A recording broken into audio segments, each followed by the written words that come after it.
নমস্কার বন্ধুরা, অভিনব চৈত্রিস ব্লগে তোমাদের সবাইকে আবার একবার স্বাগত জানিয়ে আজকে নতুন আর একটা ব্লগ শুরু করছি। আজকে সোমবার আর সকালটা আজকে শুরু করলাম বাবু আর মাকে নিয়ে। সোমবার শুধু না, আজকে হচ্ছে দোল পূর্ণিমা। সবাইকে অনেক অনেক দোল পূর্ণিমার শুভেচ্ছা। সবাই খুব মজা করে আনন্দ করে রং খেলো, মজা করো, সারাদিন প্রচুর হই হুল্লোড় করো, তবে সবটাই খুব সাবধানে। আজকে সকালবেলা উঠে আগে ঝটপট করে কিছু বাসি কাজ সেরে নিয়ে স্নান টান সেরে এসেই আগে বাবু মায়ের ছবিগুলো বার করে মুছে একটু আবির দিয়ে নিলাম। প্রত্যেক বছর যেমন হয় আর কি, আগে বাবু মাকে আবির দিয়েই তারপর রং খেলা সবাইকে দেয়া শুরু হতো। তো এবছর যখন ওনারা নেই, তাও ভাবলাম ওনাদেরকে রং দিয়েই শুরু হোক। আবিরটা দিয়ে দিয়েছি আর তোমাদের দাদাকে পাঠিয়েছি বাজারে। যদিও বেলাটা একটু হয়েছে, জানি না ফুল পাবে কিনা। ফুল বলতে আজকে একটু মালা আনতে বলেছিলাম আমার গুগলু সোনাকে আর বাবু মাকে মালা পরাবো বলে, আর গুরুদেবকেও পরাবো। তো তোমাদের দাদা বাজারে গেছে, নিয়ে আসলে তারপর পুজো করব, বাবু মায়ের ছবিতে মালা দেবো। আর ততক্ষণে এই কি মানে কচিকাচার দলগুলো এত হই হট্টগোল চিৎকার চেঁচামেচি করছে, আমি আর ঘরে থাকতে পারলাম না। ফোনটা নিয়ে চলে আসলাম, সঙ্গে সঙ্গে একটু ভিডিও করব আর তোমাদের সঙ্গে একটু শেয়ার করব। সকাল থেকে শুরু হয়েছে এই কচিকাচাগুলোর একসঙ্গে দোল খেলা।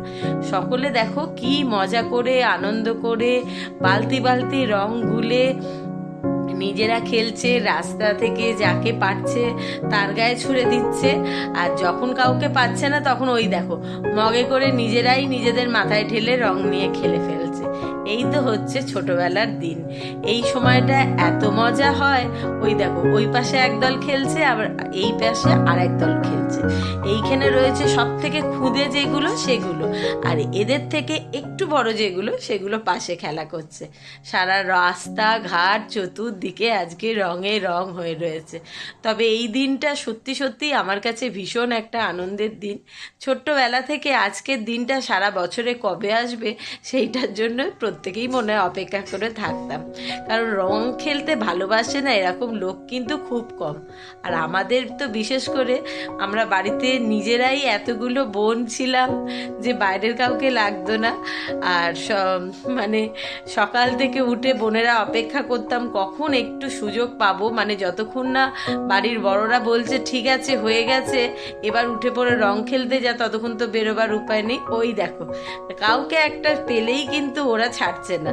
আবার পাশ থেকে একজনকে রং দিতে গিয়ে যদি অন্যজন বেরিয়ে চলে যাচ্ছে, তাতেও তাদের বেশ আফসোস, বলছে ওরা বেরিয়ে গেল ওকে দেয়া যাচ্ছে না।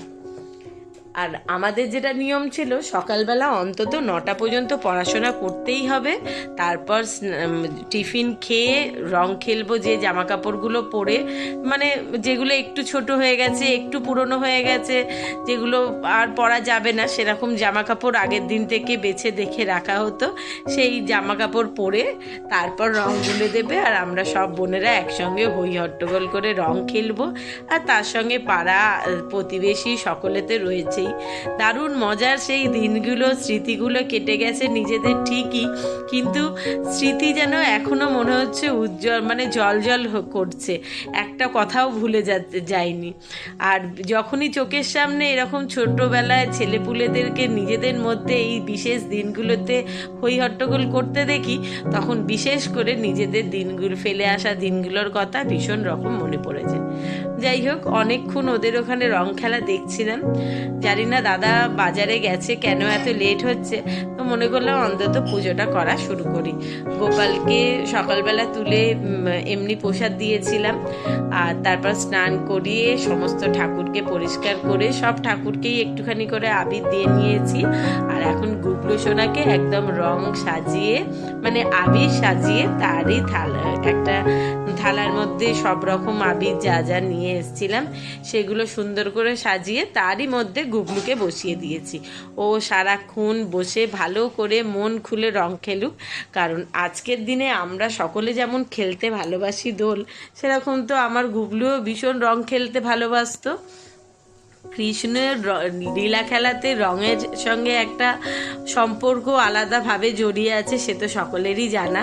তো আজকে গুবলুকে রঙটা মাখাতে পারবো না, কিন্তু যত ধরনের আবির এনেছি সব আবির সারা গায়ে মুখে লাগিয়ে দিয়েছি। আর দেখো, দেখতেও কিন্তু আমার গুবলুকে খুব সুন্দর লাগছে। এরপর তোমাদের দাদা আগের দিনই বলেছিলাম বাজার থেকে মঠ, ফুটকড়া এই সমস্ত কিছু কিনে এনেছি, ওই আজকে প্রসাদ দেবো। তারপরে আমার হাতটা তো দেখতেই পাচ্ছ, এরই মধ্যে কিন্তু একদম লাল টুকটুকে হয়ে গেছে। তার কারণ হচ্ছে রিককে যে গতকাল বেরিয়েছিল ওকে রং দিয়েছিলাম, কিন্তু মাথার খেয়ালে মনে নেই যে রঙের প্যাকেটটা খোলা আছে, মানে ওকে ঢেলে দিয়ে ওই শুদ্ধই রেখে চলে গেছিলাম।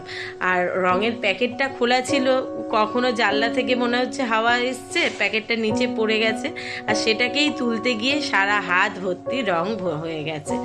এখানে গুবলুকে সমস্ত ঠাকুরকে একসঙ্গেই আজকে প্রসাদ দিয়ে দিয়েছি, ও খাক। তার এরপর যাব বাইরে। তোমাদের দাদা বাজার থেকে এখনো আসেনি, বুঝতে পারছি না কেন, কি কারণ এত লেট হচ্ছে। যাই হোক, আসলে জলখাবার কি খাবে দেখে নিয়ে সেই সমস্তগুলো চলো সেরে নিই।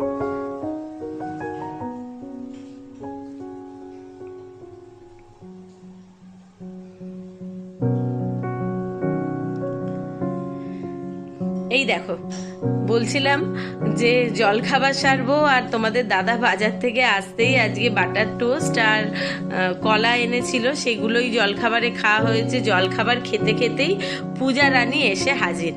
এসে মানে নিজে তো ভূত হয়ে এসছে, সেই সঙ্গে নীল, মধু প্রত্যেকেই। আর আমাকেও বলে কাকিমা তোমাকেও কিন্তু আজকের দিনে ছাড়া যাবে না, তাই সুন্দর করে দেখো সারা গা মাথা ভর্তি করে সুন্দর করে সাজিয়ে দিচ্ছে। যদিও মিথ্যে কথা বলবো না, ও ঘরে ঢুকতে একেবারেই চাইছিল না, যে না কাকিমা ঘরে যাব না, তুমি একটু বাইরে এসো, রংটা লাগিয়ে দিই, আজকের দিনে ঘরটা নোংরা করব না। তো বছরে তো এই একটাই দিন, আর এই একটা দিনে সকলে রঙে রঙে রঙিন হয়ে যাক, সকলের মন, সকলের জীবন রঙে ভরে উঠুক, এটাই তো সকলের কাম্য। একটা দিন ঘর ময়লা হবে তো কি হয়েছে, ঘর তো পরিষ্কার করে নেওয়া যাবে, কিন্তু এই আনন্দটা কি আর বছরে কখনো ফিরে আসবে? তো সেটা কি ছেড়ে দেয়া যায়? তো ওদেরকে জোর করেই ঘরে ডেকে এনেছি। আর আমাকে একা রং মাখিয়ে যে ক্ষান্ত হয়েছে তা না, দাঁড়াও তোমাদের দাদাকে কিভাবে রং মাখাচ্ছে সেটাও একটু দেখাই। এই দেখো, বলছে কাকিমা মাখবে আর কাকা এমনি বসে থাকবে সাদা মুখ নিয়ে, সেটা ভালো লাগে? যদিও এটা প্রত্যেক বছর রিকের কাজ। রিক সকালবেলা উঠে মানে দিশাহারা হয়ে যায় কতক্ষণে রংটা খেলা শুরু করবে। আর আগে তো ছিল দাদু ঠাম্মাকে দিয়ে শুরু হতো, আর এখন বাবা মাকে মাখিয়ে নিজে মেখে তারপর বাইরে খেলতে বেরোয়। তো এবছর রিক বাড়িতে নেই, তো কি হয়েছে, পূজা চলে এসছে আমাদের সকলকে রং মাখিয়ে ভূত করবার জন্য। যদিও এইটুকুনি সময় দারুণ আনন্দ করে কাটলো। দোলের দিন এই আনন্দটুকুনি তো বিশেষ করে উপরি পাওনা। আজকের দিনে এই আনন্দটা করবার লোকেরও তো ভীষণ রকম অভাব পড়ে গেছে আমাদের চারপাশে, তাই না বলো? তো এইখানে দেখো তোমাদের দাদার মুখটা বুঝতে পারছি না লাল, কালো না সবুজ। পূজারা রং খেলে বেরোবার পরেই এসছে তোমাদের দাদার এক বন্ধু। বন্ধু বলার থেকে ভাই বললেই ভালো হয়। এসছে ভাই আর ভাইয়ের ভাগনা, আর এই হচ্ছে সাক্ষাৎ নারায়ণ। দোলের দিন যত অতিথি নারায়ণ, এটা তো আমরা কথাতেই বলি, কিন্তু সেখানে যদি সেই অতিথি হয় এরকম ছোট্ট নিষ্পাপ শিশু, সে তো অবশ্যই নারায়ণের স্বরূপ ছাড়া আর অন্য কিছু হতে পারে না। আর দোলের দিন ভগবান নিজে নারায়ণ হয়ে এসছেন আমাদেরকে দেখা দিতে, পায়ের ধুলি দিতে। তো প্রথমবার ও আমার বাড়িতে এসেছিল, আর এসে ভীষণ রকম মন খারাপ হয়েছিল, যে কারণ ওকে মনে করেছে আমি কালো রং মাখিয়েছি। বেচারাকে রংটা মাখাতেই মুখটা দেখি ভীষণ রকম ভার হয়ে গেছে। তাই ওকে ভিডিও করে দেখালাম, বাবু এটা কালো রং নয়, এটা সবুজ। তারপর গিয়ে বাবুর একটু মনটা খুশি হলো। যাই হোক, ওরা বেরিয়ে যাওয়ার পর আমরাও স্নান টান করে চলে এসেছি। আজকে রান্নার যদিও বিশেষ কিছু ছিল না, যাই অল্প একটু রান্না করেছি, গতকালকের একটু ছিল, সেই রকম খেয়ে দাদা বেরিয়ে যাচ্ছে অফিস। কারণ দোল হোক বা দুর্গা পুজো, কোনোতেই তো দাদার ছুটি নেই, দাদার অফিস রয়েছে। আর এরপর আমরাও যাব খাওয়া দাওয়া সেরে নেওয়ার জন্য। তো চলো আজকের ভ্লগটা এখানেই শেষ করছি। টাটা, সকলে খুব মজা করে দোল খেলো।